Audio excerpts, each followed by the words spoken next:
Since the storms caused all that flash flooding and brought our lakes to historic levels. Our lakes are still very high, and with more rain on the way, the city is warning that we could set a new record for precipitation accumulation this year. Amanda Quintana is at Brittingham Park with the details. Amanda? Yeah, well, this is one of the areas where we're seeing some of the flooding in the streets here. You can see some of the people that live here along the lake still have their sandbags out from the historic flooding that we had before. And Mayor Soglin says, do not put those sandbags away. The flooding threat is not over.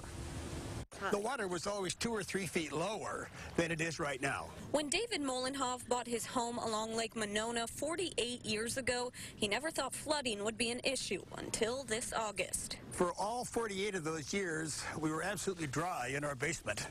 But this year, the water got 5 inches above our basement. More than a month later, the lake level is still high. This Sky 3 video showing Lake Monona 2 inches above the 100-year flood level. And if you look out there and you see that little rectangular sign at the end of the pier, that's how high the water was. Molenhoff says this summer's flooding should be a wake-up call. I worry about the kind of flooding catastrophe that we can have throughout the city of Madison, and especially in the low areas of the east side, okay? With more flooding over the weekend and more rain on the way, preventing that is something the city is trying to address. And our concern that we were not out of this has unfortunately